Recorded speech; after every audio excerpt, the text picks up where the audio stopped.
discoveries are supposed to be radical. When you learn something new, it's supposed to not be what everyone else knows.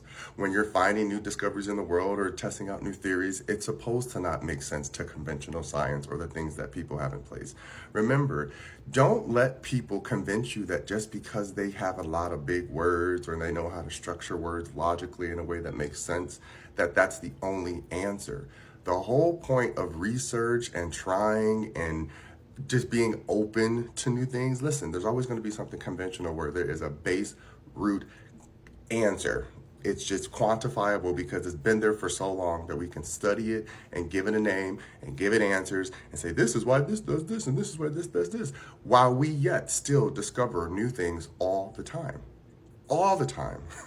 And we don't have a name for it yet. But it becomes a name later because enough people experience it. And when enough people say collectively, as a collective conscious, yes, we are all observing this, experiencing it, internalizing it, understanding it. It is a thing. Now we're going to name it. And now it's a thing, right? This is how spirituality has become such a big thing for people, because finally it took so much of the emotional gaslighting and bullying that people cracked and said, hey, we're humans. We're supposed to feel. We're supposed to have opinions. And of course, there's always going to be an oversaturation of everything in the beginning. So yes, most people feel that everyone's overtly sensitive, as they should be, because we've had these hard, fake shells of pretending we're something that we're not for so long that we've convinced ourselves that anytime anyone tries anything new, then you have to mock it, you have to talk down to it, you have to say, oh, you're just this. Like, anytime I feel someone attacking a new idea, I instantly know that person's insecure. And I don't mean insecure because of who they are. I mean, they're insecure by their knowledge. If someone says something to you that you don't agree with, you don't have to agree with it. But to argue the disagreements, to me, is so backwards thinking, because then it's not showing me that you're actually someone who's learning to grow. You're learning to patronize people. You're learning to try to shut people down and make them feel like they're not good enough because they don't have enough people who are qualified or get the paper from some university that was established by a bunch of people who decided collectively that these were the parameters that you have to pass to have the certain knowledge. Listen, I understand there's always going to be fields where you have to do that. But there's not any point in time where you're supposed to just stop and say, this is the answer, because that's what the book says. Do you understand how many times books get updated and republished and say, oh, that was the old version, here's edition 2. We added some new information. Oh, that science changed. Here's some new information. The reason that I'm going on this rant is because I've been seeing the things with Terrence Howard. Again, if I agree or don't agree, it doesn't matter. At least he's trying to explain something that he's feeling and thinking in his head. Isn't that how all scientists are supposed to start out? Isn't that how all researchers are supposed to go out into the world and make discoveries, right? That was the whole point of Miss Frizzle. That's why I loved her. She's like, listen, here's regular science that we know, but there's always more to learn because we really don't know. We make it up as we go. So when I see people loving the fact that all these other scientists are coming out and being, first of all, rude and obnoxious about how they're saying he's wrong or right, not all of them. I know which ones said it nicely and I know which ones said it wrong, but I'm not saying their names because at this point, I don't like when anybody tries to say, listen, as of right now, this is the science we know and this is our truth. Could this be a truth? Could what he's saying possibly be true? Maybe, maybe not. But at least he's trying, right? We all talked about how people talk about Nikola Tesla. And then look, he was mocked for years, for centuries. And now, decades, centuries later, we're just now saying, he was right. He was right. Right? Like, that's the part that irks me, where it's like, at what point do we as a whole society stop allowing others to create our research and our knowledge if we're not doing it ourselves? The whole point of research and knowledge is to learn it and then go to apply it.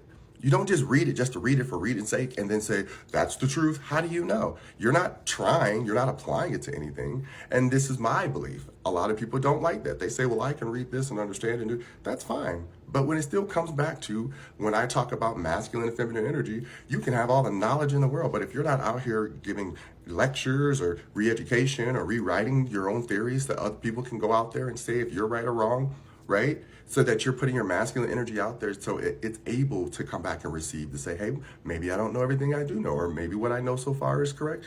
but there might be more. Let me be open to other people being open to trying to find something more than any of us have really tried on this earth. Most people just replicate what they've been given, but they don't question it. It's always a few radical people who's like, let me try to discover something. Let me go out of the confined rules of this is science. And because we can use these words and these words mean this, so therefore, do you understand what these words mean? Do you understand how obnoxious that sounds to me? Where it's like, just because someone labeled those words to describe that concept does not mean that there's not other concepts around that same theory. You understand? That's the part where I'm like, if you're so intelligent, why try to be rude and try to debunk people in a way that is attacking their character versus just attacking the science? That's fine. I don't mind that. My thing is when I see, anytime when I used to grow up and I watched science documentaries, and it would be a bunch of men, and we know what they look like, that could never happen. That would never happen. No, no, no, no, no. And then you watch a new documentary is updated. Well, guess what? This has happened since then. We were actually wrong because we discovered this new. Stop it. Stop it. Just be more inclusive. I think people keep thinking like, if you're smart, you have to be mean. You do not have to be mean. Just because you see something that other people can't see, or if you can't see something that others can't see, even if you're so educated and well-mannered and well-spoken, I love the explorer's heart who are open to allowing others just to see what they want to know too. Of course, you're always going to be knowledgeable and give somebody information that won't hurt the human vessel. At the end of the day, all science that we study and speak on is for humans' consumption, for human belief. There's a lot of things that we do that hurt the earth so bad, but because we're convinced it's for us and the science works in our favor, then it doesn't matter what it's doing to the rest of the earth, right? People actually believe just dumping stuff in the water wasn't going to affect anything. Guess what? It affects things, people, right? We do a lot of things that make no sense, and it's very contradictory to what we call logic. But we also still use our emotions to determine how we're going to treat others. And I feel that if we're going to actually have a society where we're going to learn how to actually advance, we have to learn how to advance past petty energies too, right? I want our educators to know that, listen, everyone's not going to agree with you and you're not going to agree with everyone. But finding a way to communicate so that it feels like it's an open space to keep sharing so that we can all keep trying to discover new things together, that's the part where we're trying to work towards. But a lot of people love to be divisive. Why? Because it's fun. I told you, petty is easy. When I see people being petty, I know how weak-willed they are. And I say it that way because you have to know. I've been petty sometimes. But guess what? In that moment, I knew I was being weak-willed because that pettiness was so good. And it felt so good to see that smirk wiped off their face. But then I walked away feeling like all I did was indulge in the same energy. All I did was indulge in the same rhetoric and kept it alive. That's all politics is, and everything else. It's just people going back and forth about the same topics that literally we can all just wake up one day together and just make a sole decision to not do something or do something, like people were doing fireworks in LA, right? They made a law, people still did it. They weren't going to stop everybody. We are always going to be collective at any point in time, but we still choose how we learn and how we receive information. And if it's going to keep being through this old archaic way of using old books written by old men of a certain persuasion and not re-educating ourselves and asking questions, it's okay to have that knowledge, but it's not the only knowledge. We already know that people are taught, just like there's every other culture that has their culture. When we go and recognize, oh, every culture has its culture, and we see, oh, the meaning is still the same meaning, it's just in a different expression. That's all discovery and learning and research is about.